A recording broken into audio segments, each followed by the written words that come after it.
Hi guys, Jasmine here. In this video, I'm going to be talking to you about work-life balance in social work. If you're new on my channel, welcome and thank you for tuning in. Definitely subscribe if you're either a new social worker, a current social worker, or a student social worker. My channel makes content to cater to the needs of the group of people that I've just mentioned. So definitely subscribe if you're not already. Okay, let's get right into it. I decided to talk about work-life, but can't really speak today, can I? I decided today to talk about work-life balance in social work in this video because I've had a number of queries around people's concerns around social workers working during holidays and weekends and after hours and things like that. So I decided to make a video to clarify that, and it'll be so much easier, and when people have questions around this they can just refer to this video. There is no black and white answer as well to this. It really just depends on where you're working. Okay, so I'm going to start talking about a little bit about my experience. In my experience as a social worker, I've never had to work after hours or weekends or holidays or anything like that. It's always been a Monday to Friday 9 to 5 kind of role. If anything, it was when I was not a social worker that I did work after hours and I did holidays.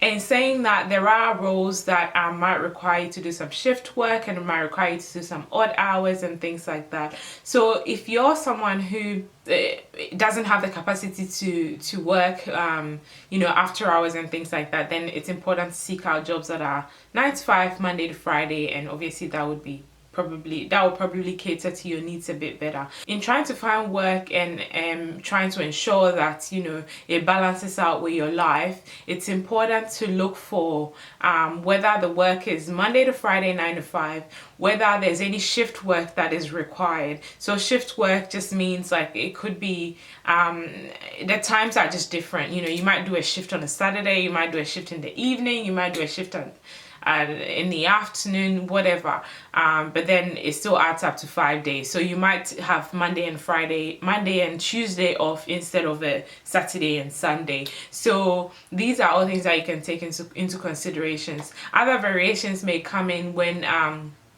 you do on-call work, so that's something to look out for as well. So on-call work is basically on certain days you're given the on-call phone to take home with you, and if any crisis or emergency comes up in the time that you're not at work, then they're able to call you and get support or get you to come into work to provide support.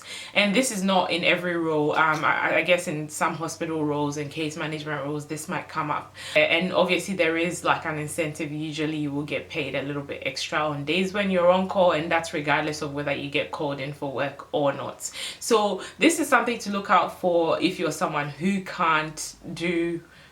doesn't have the capacity to do on-call work. If you're going for a job and it says on-call work, that's something that you might want to clarify and decide whether it suits your needs at this stage or not. And this is why it's so important to also consider where you're at in life and what your needs are, and whether the role that you're going into is suitable or not. And it's important to find organizations that can cater to your personal needs as well, because I think for every organization that employs social workers, the well-being of the workers needs to be a priority as well. So that's something that I definitely encourage you to take into consideration.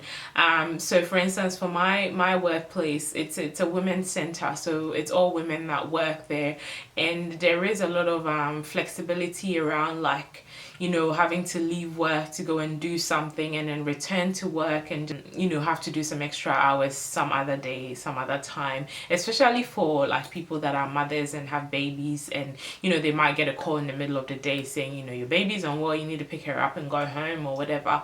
And our organization is flexible enough to allow those kind of things.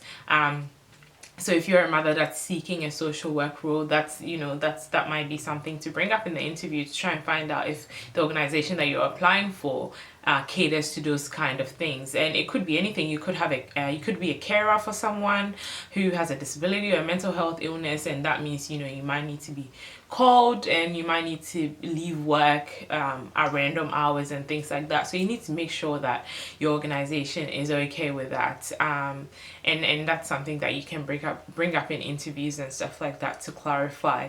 So not all social work jobs require you to work on holidays or weekends or odd hours. There are some that require you to do that, but it just really depends on the organization that you're going for and the role that you're going for and what's required of you. So it's something to query further when you attend interviews and stuff like that. This was a short one. I hope you guys have found it beneficial. If you have, definitely give it a thumbs up, and yeah, I'll see you in my next video.